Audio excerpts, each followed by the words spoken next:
morning, good afternoon, good evening mga kapartners. Narito na naman tayo sa ating Kapartner Podcast Season 2.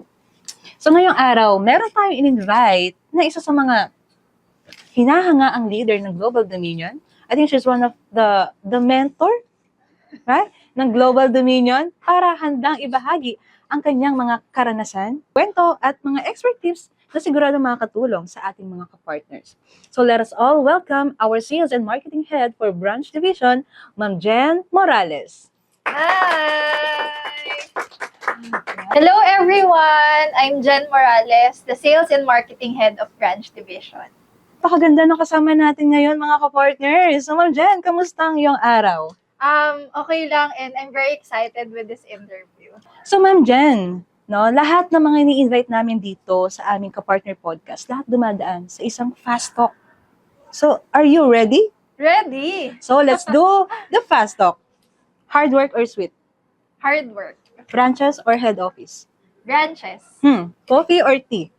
Tea. Alam niyo na, kapartner, ang nandiyan natin, tea. Right? So, deadline or overtime? Deadline. Puso or utak?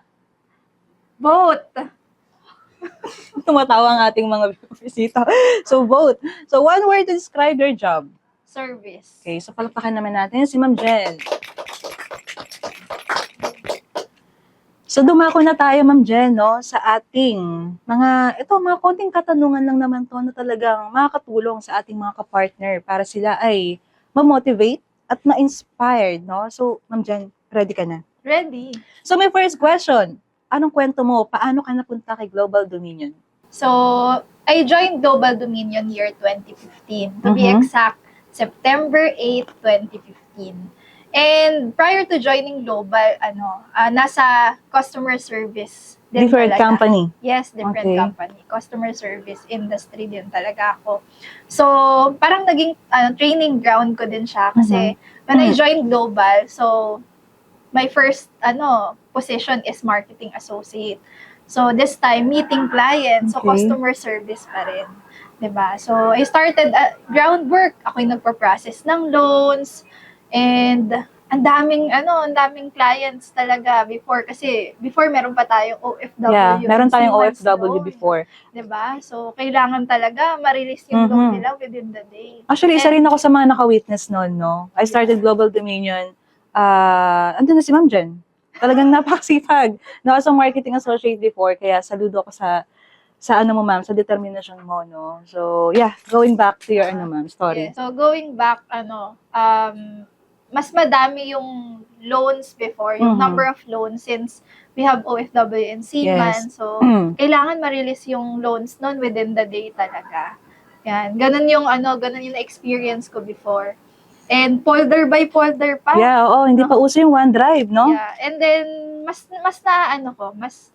doon ko natutunan yung consistency and discipline talaga sa work.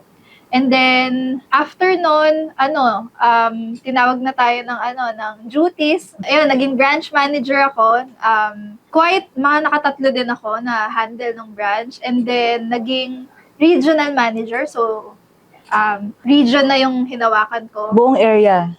And then, NGNA. yes, naging sales area head. And just this year, January 2025. At ayun na. Yan, so, naging sales and marketing head tayo. Grabe, no? Grabe ang kwento ng ating Ma'am Jen. So, palakpakan naman natin si Ma'am Jen.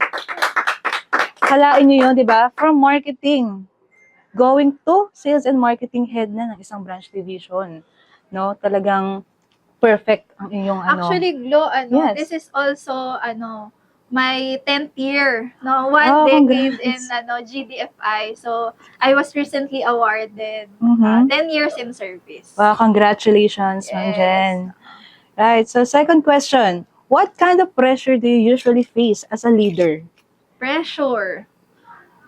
For me kasi pressure is a privilege eh. Pag may pressure, ibig sabihin, pinagkatiwalaan kang gawin, no? Yung certain things, no? So, hindi mawawala ang pressure kahit saang trabaho yan. Pero siguro for me as a leader, of course, yung numbers, importante yon, yung hitting our targets.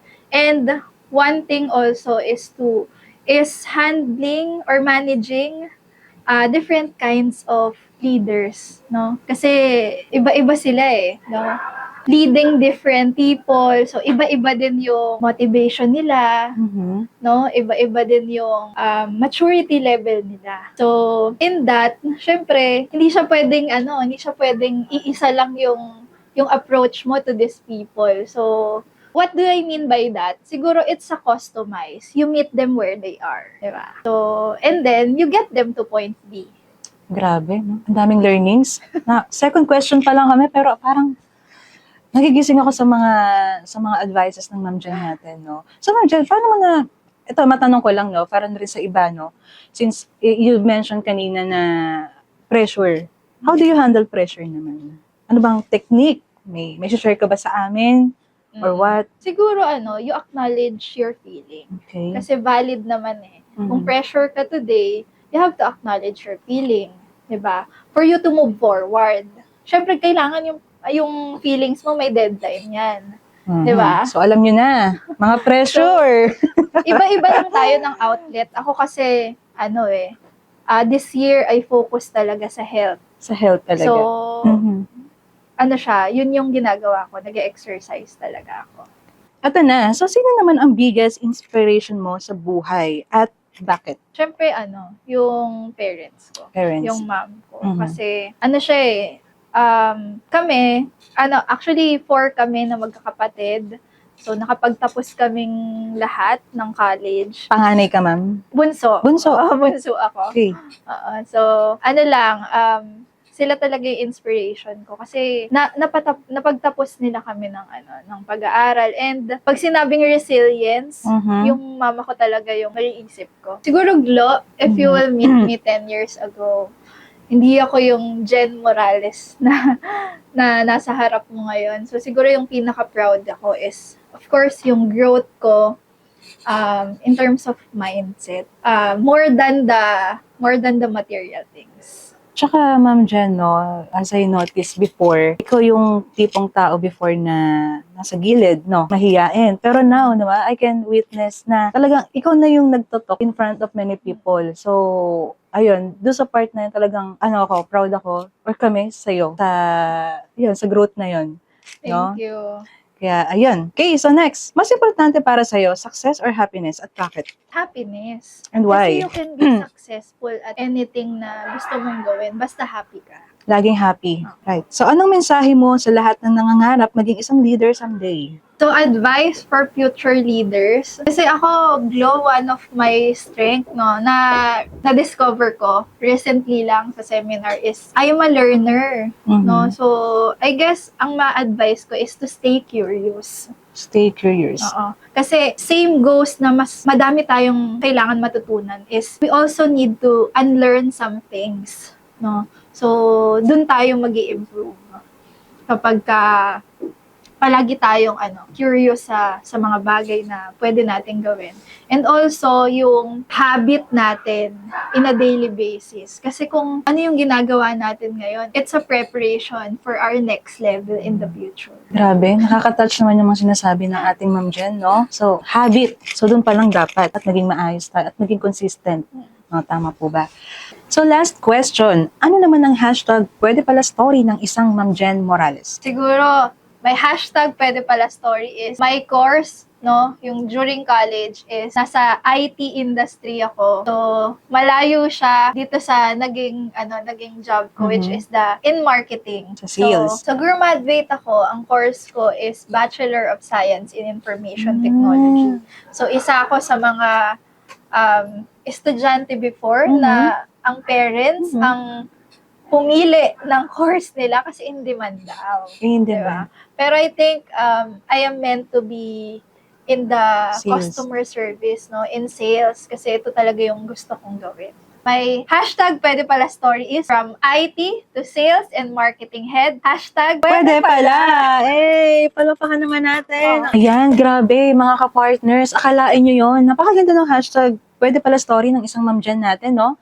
From IT to sales, tama, no? Grabe, actually lahat pwede maging leader basta determinado ka. Kung gusto mo yung bagay na yun, talagang i-workout mo no? No matter what kung saan ka man galing before, like what sinabi ng ating Ma'am Jen, no? From IT to sales. Talagang lahat ay posibleng mangyari basta determinado ka. Kaya napakaganda ng story mo, Ma'am Jen. So maraming salamat, no? Talagang Thank you. ang ganda ng story mo. Talagang kahit ako, no, relate na relate o talagang nagising ako sa mga advices mo, sa mga learnings na pwede ko pa rin mai-apply soon. To be. At hindi lang naman ako. Also, yung mga tao dito nakasama natin. Tama ba? Alright. So, maraming salamat, Ma'am Jen. So, muli, ako nga palang inyong kapartner Glo at ito ang ating kapartner podcast Season 2. Bye! Happy Holidays! Happy holidays!